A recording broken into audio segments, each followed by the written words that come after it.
Yes, ladies and gentlemen, episode 57 of Pokemon Horizons, titled A Terapagos I Don't Know, just dropped. In this episode, we get a bit of a history lesson on Paldea's past and Terapagos before our heroes get their next gym battles. So let's talk about it.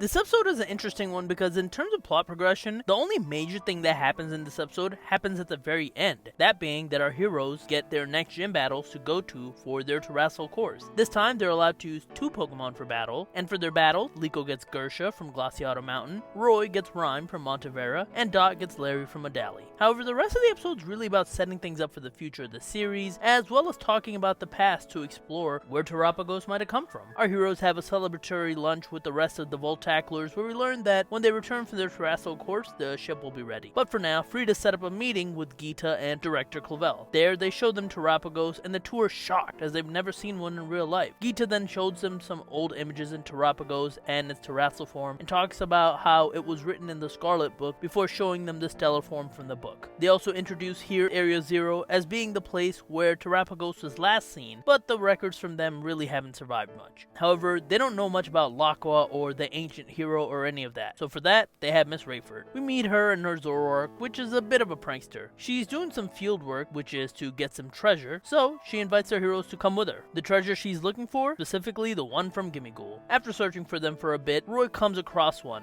and they decide to look for some more. They search for a bit, but they can't find any more. Just then though, Terapagos goes towards the ruins nearby in the area, and our heroes go down there with it. Here we learn from Miss Raifort that these were forts from the past that used to be inhabited by people. Inside the ruins, they find Charcadet, who apparently was helping out nobility in the past, as well as Knackley, who helped people in the past perform rituals for things like warding off evil. It seems like after the people disappeared, the Pokemon decide to move into these former forts. Then we see Roy find a bunch of coins. Raifort sees what happens, so she has our heroes go up on top of the watchtower, which we learn were made by kings to watch over their countries when Paldea was divided. Roy flies on his Kilowattrel, and Raifort goes with her Zoroark, while the rest of our heroes go and freeze Charizard. Once up there, Roy gives up all of his coins to the treasure form Gimmighoul. Turns out that's because Gimmighoul can control humans to search for treasure, only to steal all of them. However, Roy seems happy regardless. As far as Locke was concerned, Raifort tells us the stories say that once upon a time before Paldea, there was a pink Pokemon paradise called Laqua. The land in the past was part of the Paldean Empire, and before that, it was part of another kingdom entirely. This confirms to Friede that Laqua was connected to the Laquarium, and Raifort tells our heroes to continue to look for the past, and also says that you can imagine what the past used to look like, which then causes Liko to see what the past might have looked like. I couldn't tell whether this was Terapagos' doing or Liko's imagination. The dialogue here is a bit confusing. Let me know in the comments what you think it was. Regardless, Raifort tells our heroes to continue adventuring for it, and that if they can believe it, they can find it. And like I said earlier, the episode ends with them getting their next bits of the gym that they're going to be doing. Our heroes decide that they're going to go to Medali first, meaning Dot versus Larry is up next. So an overall chill episode with a backstory and setup. For me, since I played Pokemon Scarlet and Violet and did all the school stuff, I already knew about most of this history here, except the things related to Laqua, which also wasn't much anyways. This is an episode for people who haven't really played the games. It gives them some backstory about the Paldea region. We also got to meet Miss Raifort here, who is a lot more menacing in the game. She's a lot more chill here in the anime, and we got to see them set up the Area 0 plotline, which will surely happen in the future. For now though, our heroes will continue with their gym battles, and I can't wait to see how they transition that to the next part of Terapagos' story. But what did you guys think of this episode? Let me know in the comments down below. Be sure to like, share, subscribe. You can follow me on Twitter at PdGaming, and that's it. I will talk to you guys later. Peace.